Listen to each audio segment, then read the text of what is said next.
es algo muy importante en el caso de transformación de conflicto. Tanto regulación como resolución de conflicto piensan o consideran que el conflicto puede terminar. Transformación de conflicto dice no, el conflicto no va a terminar. Lo que podemos hacer es transformar este conflicto para que podamos convivir con esto. Y realmente vamos a transformar de tal forma que puede tener impactos positivos y que podemos convivir con esto. Porque el conflicto siempre vamos a tener. Que no tiene impacto negativo entonces este conflicto. Es un poco el caso de Bélgica, ¿no? No sé si conocen Bélgica. Bélgica tiene 3 grupos lingüísticos. En el sur los francófonos, en el norte están los flamencos, y en una pequeña parte donde están los alemanes. Ven constantemente tienen que cambiar su constitución para cambiar este flujo cultural, para asegurar que lo podemos manejar. Porque el conflicto es constante y constantemente estamos cambiando y viendo cuáles son los mejores mecanismos para manejar esta situación. ¿Sí?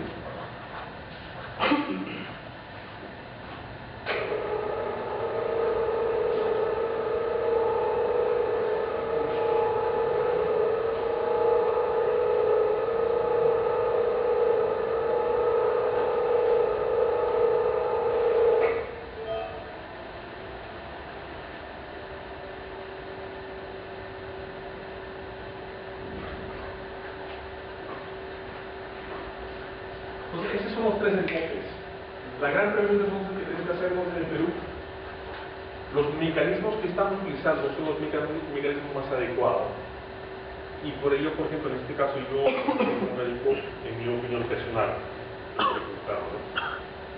no hemos utilizado los mecanismos más adecuados para manejar el conflicto.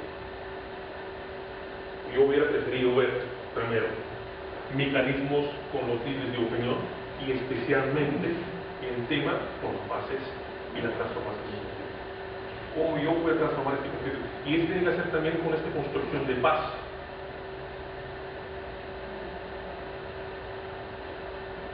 Y tiene que hacer con entender el conflicto.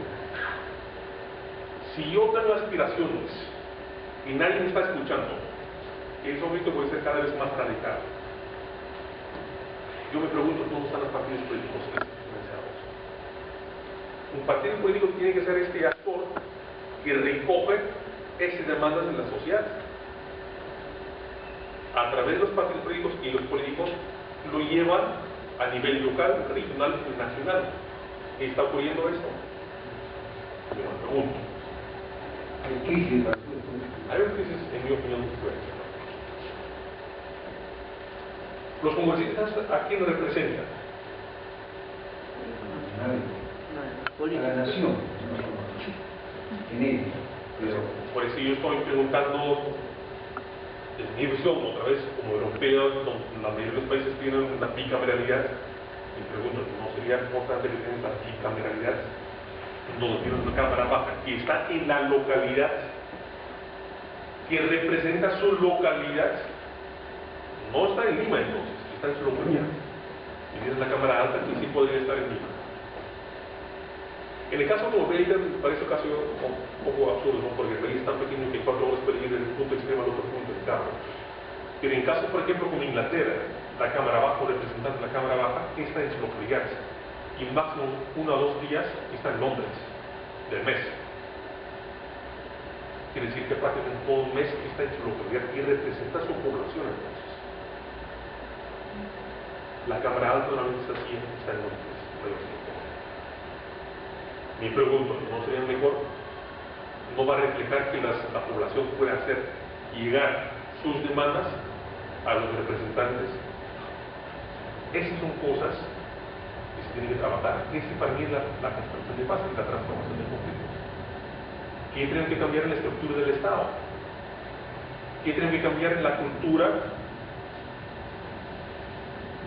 Porque en cultura de diálogo no existe.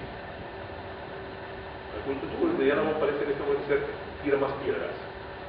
Y en tira más piedras va a tener mayor éxito. Estaba trabajando en ese trabajo y un caso particular que estaba revisando hace poco fue Y el sindicato decía, pero el convenio colectivo dice que tenemos que tener diálogo mensual. Y no lo tenemos. Por ende no están cumpliendo con el convenio colectivo. Y yo me estaba preguntando, ¿y qué me aporta en este momento el convenio colectivo? ¿Por qué no piensan en este impacto que no hay diálogo? Y no están cumpliendo con el convenio colectivo, en este momento ya no es importante para ellos. Lo que es importante es que no hay un diálogo institucionalizado, que no hay cultura de diálogo. Porque si hubiera cultura de diálogo, el próximo año, cuando tienen que negociar su convenio colectivo, ya tendrían cultura de diálogo. La negociación de recto sería mucho más fácil. Pero como yo nunca me siento con el señor, y la ley me obliga para el convenio colectivo a sentarme por lo menos una vez al año, ¿cómo voy a negociar?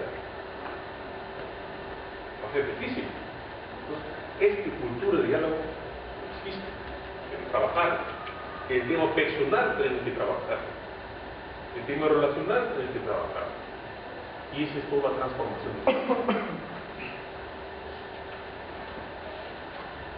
Quizás para resumir, esta resolución de conflicto, la solución del conflicto debe pasar en un teoría de juegos, que es algo económico. Vamos a pasar sobre los intereses y el poder que existe. ¿Quién lo hace? Los líderes políticos, los que toman las decisiones. Tenemos, como ya dijimos, la primera vía, diferentes formas de facilitación, negociación, mediación, comisión de investigadores. Lo importante está acá. Está centrado en el resultado. ¿Resultado qué? ¿Tengo mi acuerdo? ¿O no lo tengo? Yo, personalmente, y por eso lo estamos llamando acá también, paso negativo. Es algo, no sé cómo llamarlo, ¿qué? Pero,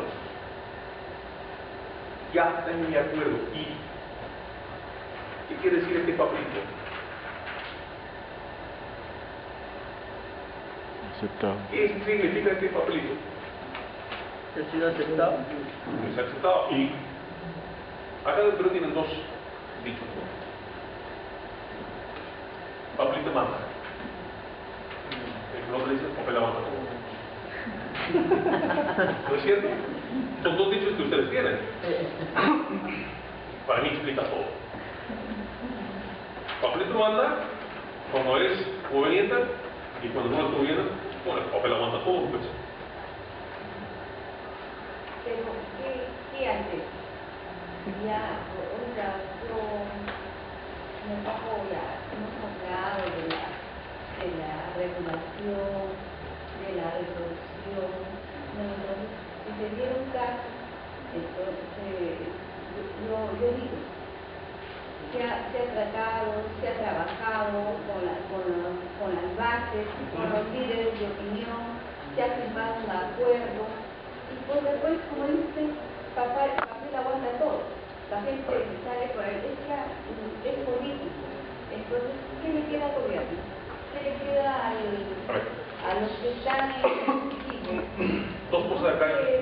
Decíamos, podría ser una regulación, un manejo responsable, un manejo constructivo de conflictos. Y yo tengo que hacer prevalecer el principio de autoridad.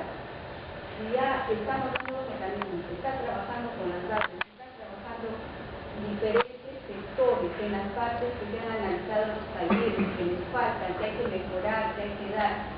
Entonces, y vamos a requerir todavía de que todo quede muy bien armonioso entre las bases, las partes, para resolver el conflicto. ¿Cómo se llama?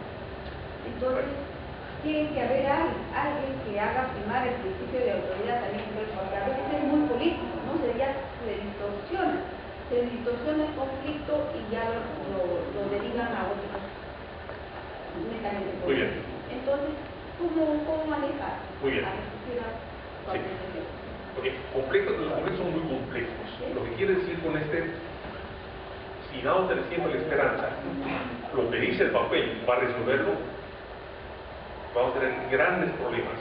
Porque este papel solamente resuelve las contradicciones, no me resuelve lo que dice el papel, no me resuelve mis actitudes ni mis comportamientos. Eso es lo que quiero decir.